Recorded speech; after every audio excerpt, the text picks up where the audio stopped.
दोस्तों, मेरे प्यारे इष्ट मित्रों, आप सभी को नमस्कार, आप सभी का अभिवादन, राम राम।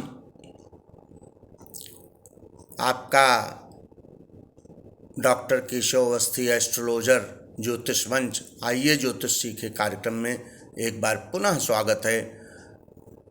दोस्तों, बिना किसी भूमिका के मैं अपनी बात जल्दी से प्रारंभ करूं और आपको ये बताऊं कि पिछले वीडियो में जो नरेंद्र मोदी की कुंडली की चर्चा की गई है उसी से संबंधित आपकी ओर मैं बात करना चाहूँगा।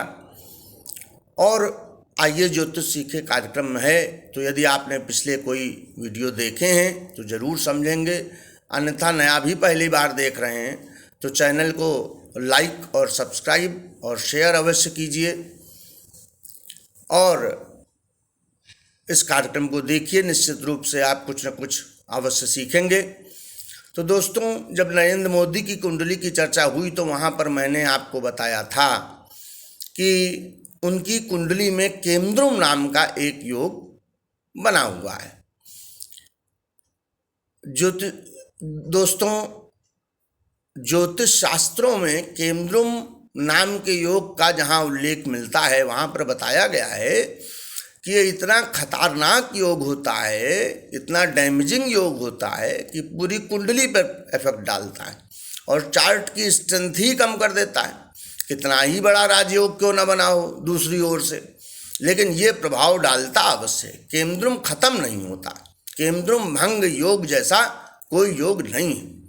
दोस्तों, इसी के साथ मैं बताता चलूँ, आपको पिछली बार भी बताया तो पुनरावृत्ति भी कर लीजिए कि जैसे कोई ग्रह नीच का पड़ा हुआ है हमारी कुंडली में तो वो खराब फल देगा, लेकिन यही अगर पलट जाए, मैं पहले भी आपको बता चुका हूँ कि नीच भंग हो जाए तो उल्टा करने लगता है। मतलब जहाँ ये नीच का होकर बिल्कुल जमीन पर पड़ा हुआ था वहीं ये नीच भंग होने पर आसमान पर पहुंच जाता है और राजयोग कायम कर देता है। इसी प्रकार से केमद्रुम योग या कोई अन्य भी योग जो खराब बना हुआ है अगर पलट जाए, समाप्त हो जाए, उसके भंग होने का नियम बनता हो तो बहुत अच्छा हो जाता है, क्योंकि वो फिर विपरीत फल देगा और राजयोग कायम कर देगा। तो इसी प्रकार से नरेंद्र मोदी की कुंडली में जो केमद्रुम योग बना हुआ है वो बहुत कुछ प्रकार से कमजोर हो गया है। अब भंग योग का तो कहीं वर्णन मिलता नहीं, तो भंग शब्द का प्रयोग भी मैं नहीं करूँगा। तो दोस्तों, ये समझिए कि जो केमद्रुम योग का असर कुछ कम हुआ है वो जो है पलट गया और उनको आज बहुत कुछ दे रहा है। साथ ही साथ ये बताता चलूं दोस्तों कि कुछ भी क्यों ना हो, कोई प्लैनेट कितना ही राजयोग क्यों ना बना दे, मतलब नीच भंग होके बना दे या केमद्रुम योग खत्म करके बना दे, उसका दोष कुछ न कुछ व्याप्त रहता है। अब नीच भंग राजयोग के बारे में हमने बताया है आपको, अभी नियम नहीं बताए हैं कि कैसे नीच भंग होता है, वो भी बताऊंगा। थोड़ा थोड़ा आप समझते चलिए, फिर सिखा भी दूंगा।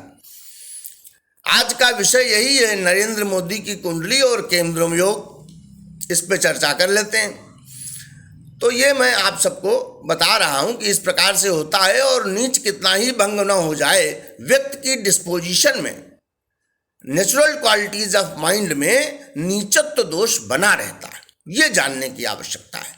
नीच भंग हो भी जाए, राजयोग बन भी जाए, फिर भी कुछ न कुछ नीचत्व दोष बना ही रहता है।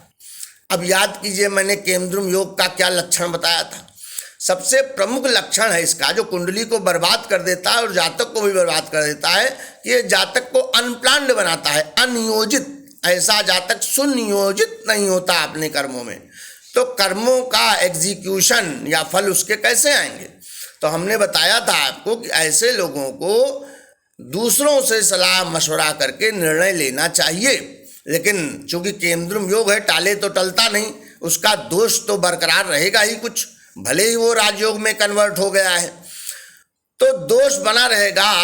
तो सुनियोजित भी व्यक्ति नहीं होगा, और चाहे वो कितने ही लोगों से परामर्श ले ले। अब आइए यहाँ पर आइए, अब नरेंद्र मोदी की चर्चा करते हैं। नरेंद्र मोदी को सभी मानते हैं, मैं भी मान रहा हूँ, लेकिन कुंडली से ज़्यादा देखिए, केंद्रुम योग विद्यमान है सो उनका अनियोजन भी विद्यमान है। अब भारत पाकिस्तान युद्ध पर आ जाइए। केवल भाजपा पार्टी के लोग इस निर्णय की प्रशंसा कर सकते हैं कि सीज फायर किया गया, भारत पाकिस्तान के बीच युद्ध रोका गया।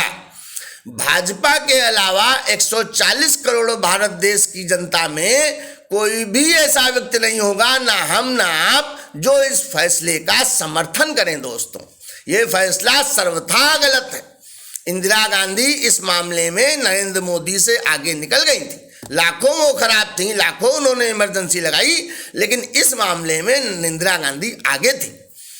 जब यूएस का प्रभाव पड़ा, आपको अन्य देशों का प्रभाव पड़ा, तो आपने इस बार फिर वही किया कि सर्जिकल स्ट्राइक की तरह, कि इस बार बड़े पैमाने पर किया था कि आतंकियों के अड्डे आपने खत्म कर दिए, समाप्त कर दिए, लेकिन छोड़ तो पाकिस्तान को दिया ना, वो तो गंदा का गंदा ही रहेगा।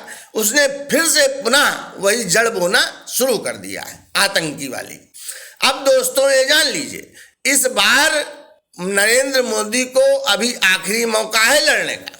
अभी भी ऑपरेशन सिंदूर उन्होंने कहा है रोका नहीं है, ये जारी है। ये डिपेंड करेगा पाकिस्तान की आगे की रणनीति पर।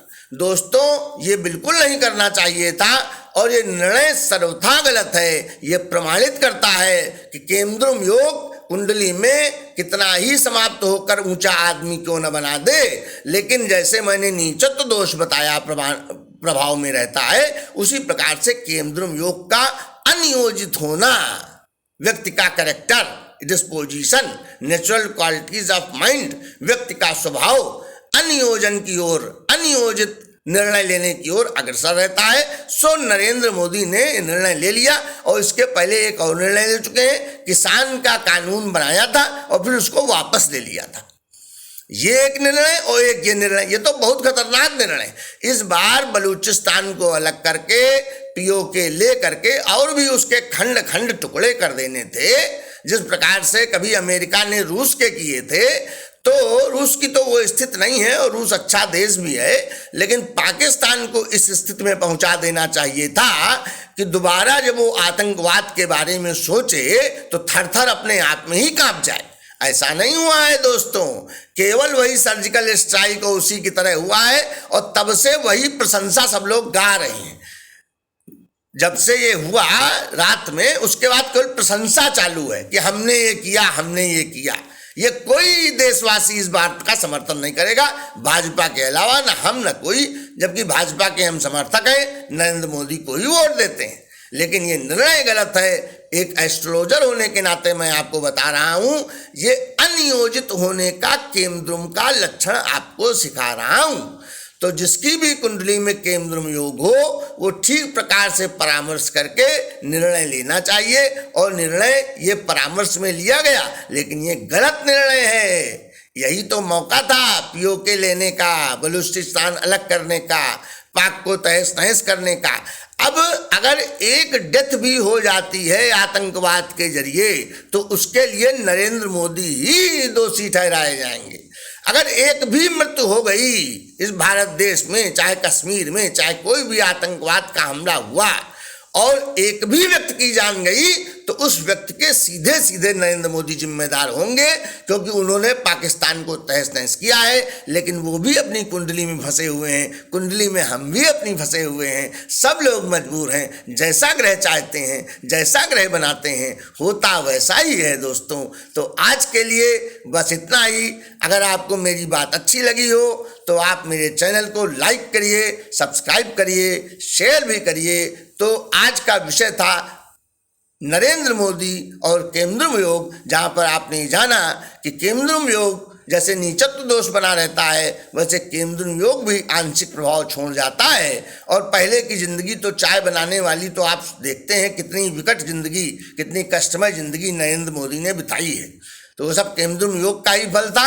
और केमद्रुम योग के जो डिस्पोजिशन में लक्षण आ जाते हैं कि अनियोजित होना, वो इस बार भी दिखाई पड़ गया इस निर्णय में। तो 2 निर्णय ऐसे हो चुके हैं प्रधानमंत्रित्व काल में नरेंद्र मोदी के, जिन पे ऑब्जेक्शन है, ऐसा नहीं होना चाहिए था, लेकिन ये उनकी कुंडली में शामिल है, तो होगा वही जो ग्रह कहेंगे और जो कुंडली कहेगी। नमस्कार दोस्तों, राम राम। एक बार फिर आपका अभिवादन, और आप चैनल को सब्सक्राइब करते रहिए, लाइक करते रहिए, शेयर करते रहिए।